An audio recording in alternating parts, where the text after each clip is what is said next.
একবার এক অদ্ভুত রাজ্যে, যেখানে সূর্যের আলো শুধু সকালেই থাকত এবং রাতের আকাশের রহস্যময় অন্ধকার ঘনিয়ে আসত, সেখানে এক মেয়ে ছিল, রূপাঞ্জল। তার সোনালী চুল, যা কোনো সাধারণ চুলের মতো ছিল না, বরং এটি এক অদ্ভুত শক্তি ধারণ করেছিল। সারা রাজ্য জানত যে তার চুলের মধ্যে লুকানো ছিল এক মহাশক্তি, যা রাজ্যকে রক্ষা করতে পারবে। কিন্তু কেউ জানত না সেই শক্তির উৎস কোথায় এবং কেন তা এত গুরুত্বপূর্ণ ছিল। অনেক বছর আগে রাজ্যটি একটি বিশাল দুর্ভিক্ষ ও অন্ধকারের মধ্যে পড়েছিল। রাজ্যের এক ভবিষ্যৎবাণীকারী বলেছিলেন, যে মেয়ে সোনালী চুলের অধিকারী, তার মধ্যে এমন এক শক্তি রয়েছে যা এই অন্ধকার দূর করতে পারে।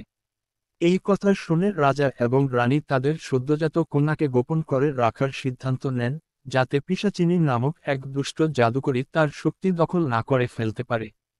পিশাচিনী, যিনি চিরকাল তরুণ থাকতে চান, জানতেন যে রূপাঞ্জলের চুলের মধ্যে এমন এক শক্তি রয়েছে যা তাকে চিরকাল অমর রাখতে পারে।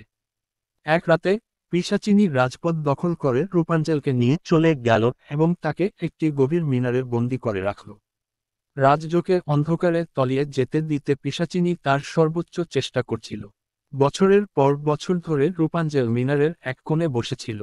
একদিন সে দেখতে পেল একটি পুরনো আয়না, যা তার প্রতিচ্ছবি দেখাচ্ছিল। প্রথমে সে অবাক হয়ে ভাবল, কিন্তু তারপর বুঝতে পারল যে এই আয়নাটির মধ্যে একটি রহস্য লুকিয়ে রয়েছে।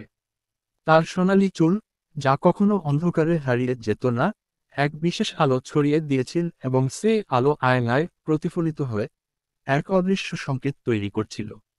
এই সংকেত ছিল সে কিভাবে মুক্তি পাবে তার একটি নির্দেশনা। রূপাঞ্জল বুঝল, তার চুলের শক্তি শুধু সৌন্দর্যের জন্য নয়, বরং তাকে মুক্তি পাওয়ার পথ দেখানোর জন্য ছিল। একদিন এক সাহসী তরুণ, আরিয়ান, রূপাঞ্জলকে মুক্ত করতে এসেছিল। সে জানত রাজযোগে বাঁচাতে রূপাঞ্জলকেই উদ্ধার করতে হবে। যখন আরিয়ান মিনারের কাছে পৌঁছল, সে দেখল এক অদ্ভুত ঘটনা। মিনারের দরজা বন্ধ হয়ে গেছে এবং চারপাশে এক রহস্যময় শক্তি পরিবেষ্টিত। সে অনেক চেষ্টা করল, কিন্তু দরজা খোলার কোনো উপায় পেল না। তখন রূপাঞ্জল জানল, এই মিনার শুধু বাহ্যিক শক্তির জন্য নয়, ভিতরের সাহস এবং আত্মবিশ্বাসও এখানে এক গুরুত্ব রাখে। রূপাঞ্জল আরিয়ানকে বলল, তোমার ভিতরের সাহসেই দরজাটি খুলবে। আরিয়ান হতবাক হয়ে দরজার সামনে দাঁড়িয়েছিল। সে লক্ষ্য করল, মিনারের দেয়ালে কিছু প্রাচীন চিহ্ন আঁকা রয়েছে। কিছু সোনালী চিহ্ন, যা রূপাঞ্জলের চুলের আলোয় বিকিরিত হচ্ছিল। রূপাঞ্জল তাকে বলল, এই চিহ্নগুলি আমাদের পথের গাইডলাইন, আর এগুলি আমাদের শক্তির উৎস।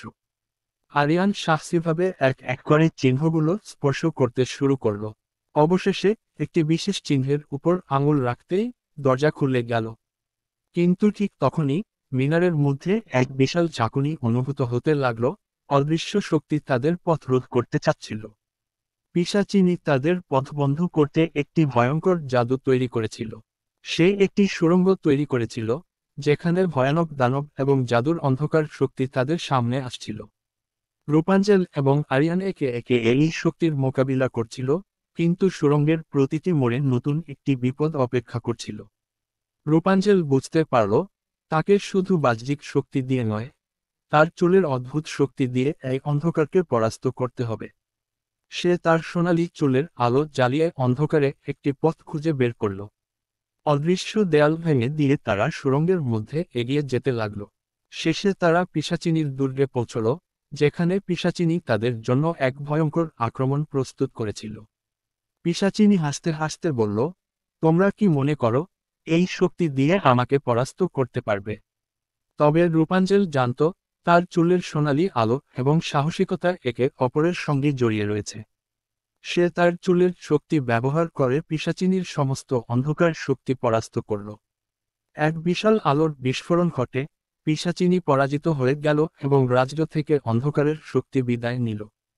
রূপাঞ্জল রাজ্যে ফিরে গিয়ে সবাইকে জানালো, তার চুলের সোনালী আলো, সাহস এবং আত্মবিশ্বাসী ছিল রাজ্যের অভিশাপ মুক্তির আসল রহস্য। রাজ্যের মানুষ আবার নতুন করে আশার আলো দেখতে পেল। রাজ্যটি এখন শান্তি এবং সমৃদ্ধির পথে এগিয়ে চলেছিল। রূপাঞ্জল জানত, রাজ্য শুধু বাহ্যিকভাবে নয়, মনের ভেতর থেকে পরিবর্তন পেতে হবে।